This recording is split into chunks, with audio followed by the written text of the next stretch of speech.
Les productions entières présentent. Bonsoir messieurs de la Némésis. Bonsoir. Bonsoir. Bonsoir. Vous êtes les pilotes et chorégraphes qui ont participé au airshow de l'Event Concept Association. Comment avez-vous eu l'idée de la danse du Kony? Eh bien, je me suis dit qu'il y allait y avoir beaucoup de présentations, qui allaient être toutes plus différentes et sympathiques les unes que les autres. Et je me suis dit qu'il fallait peut-être rajouter une touche, un petit peu de poésie.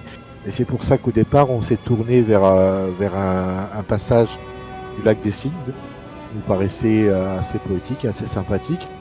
Et après, il fallait trouver des vaisseaux qui se marient bien. Et c'est vrai qu'au départ, c'était tout un ensemble, puisqu'on avait choisi 3 vaisseaux. On avait choisi un glaive qui avait des colorations plutôt dans le rouge. On avait choisi donc le Kony, le Phénix, qui avait des colorations blanches. Et on avait rajouté un sabre Raven qui lui avait des colorations bleues. Et on voulait faire un drapeau bleu, blanc, rouge, bien évidemment. Le problème, c'est que avec les bugs qui sont arrivés, on a eu quelques petits soucis techniques. Et du coup, on a dû remplacer par un P6 à la place. Et donc, du coup, ça n'a pas fait tout à fait le même effet. Donc, mais bon, on a essayé de faire au mieux quand même. Comment avez-vous préparé l'événement de votre côté? En fait, on s'y est effectivement préparé plusieurs fois. On a fait plusieurs entraînements. Et une des difficultés, c'est que c'est vrai que de ce côté de la zone où on était, effectivement, les vaisseaux avaient du mal à être très très stables. Donc pour le Kony, c'était déjà très difficile de pouvoir se maintenir à une altitude fixe.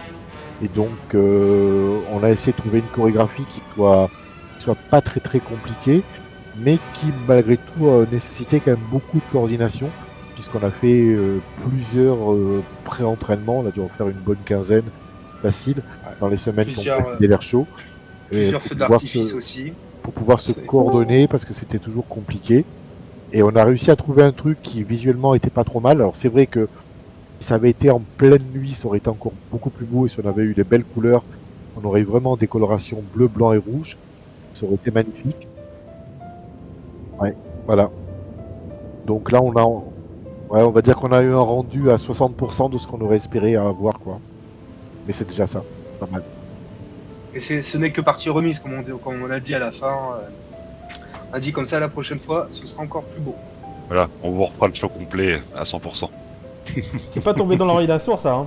On fait ça demain du coup. Ah en soi, pourquoi pas, hein, mais... Là, on a déjà un gif là-dessus, hein, sur la danse du Kony. on a un gif sur la danse du Kony, si vous voulez. Ah oui, ce gif a été fourni par les équipes d'Azaïm. Merci à eux. Est-ce qu'en tant que pilote et chorégraphe, est-ce que vous avez eu le temps de voir les autres shows aériens depuis les hangars? Alors, nous, moi j'en ai vu, en fait on les a vus indirectement, parce que comme on était positionné dans le hangar, on n'était pas sur la terrasse, donc du coup, mais du coup comme on avait quelqu'un de chez nous qui streamait en même temps, et donc on a regardé via les streams, donc de ceux qui streamaient en même temps le show. Donc moi j'ai vu, on va dire, les 3/4 des autres shows, quoi. C'était très sympa. Ouais, non, puis une belle organisation, hein. C'était sympa, hein. La voix Surtout enregistrée, les annonces et tout. Ouais, les annonces, boulot. c'était vraiment sympa. Après, moi j'ai surtout vu les shows avec les VOD qui ont été sortis, qui ont été distribués sur les Discord. Surtout par là où j'ai vu les shows.